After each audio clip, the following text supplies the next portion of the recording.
નમસ્કાર વિદ્યાર્થી મિત્રો, હું છું આરએમ પટેલ અને તમે જોઈ રહ્યા છો ક્લેવર એકેડેમી યુટ્યુબ ચેનલ.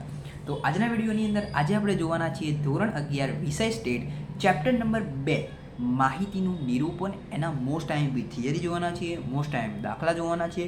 100% આપણે ફર્સ્ટ એક્ઝામની અંદર ભૂકા બોલાવવાના છીએ, તમને ખબર જ છે. કારણ કે આપણે ચેપ્ટર વાઇઝ આઈએમપીની સિરીઝ ચાલુ કરી રહી છે. અહીંયા તમે જોઈ શકો છો સ્ક્રીન ઉપર. તમને મોસ્ટ આઈએમપી દાખલા બી આપી દઈશ, મોસ્ટ આઈએમપી થિયરી પણ આપી દઈશ. ફર્સ્ટ એક્ઝામની અંદર તમને યુઝફુલ 100% થવાનું છે. ચલો જોઈ લઈએ ફટાફટ, તમારો ટાઈમ વેસ્ટ નહીં કરું. ઓકે, તમે ખાલી આપણી સિરીઝ જોતા જજો, બધા જ વિષયની ચેપ્ટર વાઇઝ. ઓકે, ચલો સ્ટેટની આપણે ચેપ્ટર નંબર 2ની આપણે વાત કરીએ તો પહેલાં થિયરી જોઈ લઈએ. થિયરીની અંદર પહેલાં તમને વ્યાખ્યા કહી દઉં. આ વ્યાખ્યા તમને ક્યાં પૂછાશે? સેક્શન બીમાં. ક્યાં પૂછાશે? સેક્શન બીમાં, જે તમારા એક વાક્ય હોય. કાં તો સેક્શન સીમાં બી પૂછી લેતી હોય, બરાબર. તો આ વ્યાખ્યાઓ છે કઈ છે? ગુણાત્મક વ્યાખ્યા, ગુણાત્મક માહિતી, સંખ્યાત્મક માહિતી, સતત આવૃત્તિ વિતરણ, અસતત આવૃત્તિ વિતરણ, નિવારક સતત આવૃત્તિ વિતરણ અને અનિવારક સતત આવૃત્તિ વિતરણ. હવે દેખો, આની અંદર પૂછવાની સૌથી વધારે શક્યતા છે સતત આવૃત્તિ વિતરણ અને અસતત આવૃત્તિ વિતરણ. આ બે મોસ્ટ આઈએમપી કરી જ લેવાની છે.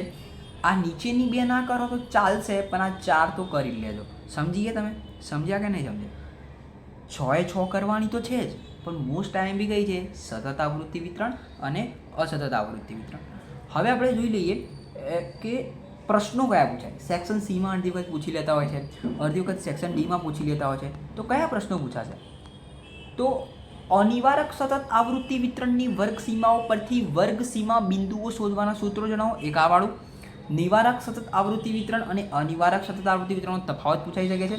આકૃતિની મર્યાદાઓ અને કોષ્ટક રચનાના ઉપયોગો તો છોડતા જ નહીં. આ કોષ્ટક રચનાના ઉપયોગો અને કોષ્ટક રચનાના માર્ગદર્શનનો નિયમ, આ બંનેમાંથી 100% એક પ્રશ્ન તમારી પરીક્ષાની અંદર આવશે. અને એક માપી આકૃતિ. એક માપી આકૃતિ એટલે શું? તેના ઉપયોગ એવું કંઈક પૂછાઈ શકે.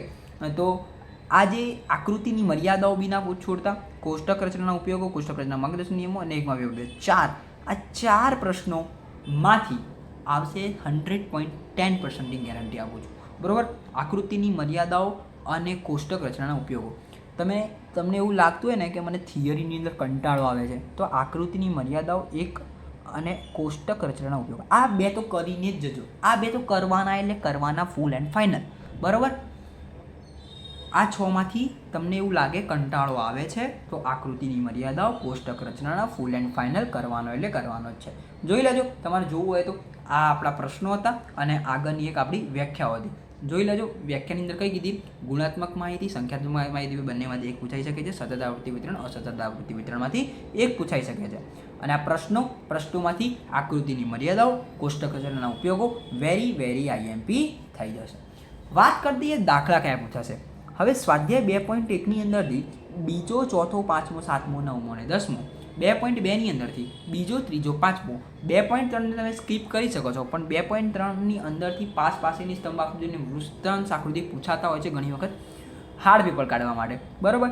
સેક્શન સીની અંદરથી 7મો, 9મો, 11મો, સેક્શન ડીની અંદરથી 8મો, 9મો, 12મો, 14મો અને સેક્શન ઈની અંદરથી બીજો, 5મો, 7મો, 9મો, 10મો.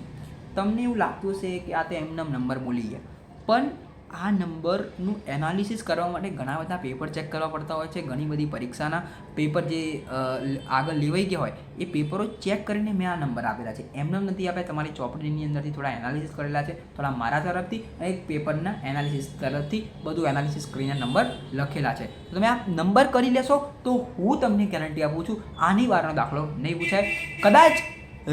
કદાચ તમને જે રકમ છે ચેન્જ કરી શકે છે, પણ રીત તો એને આવી જશે. સમજી ગયા?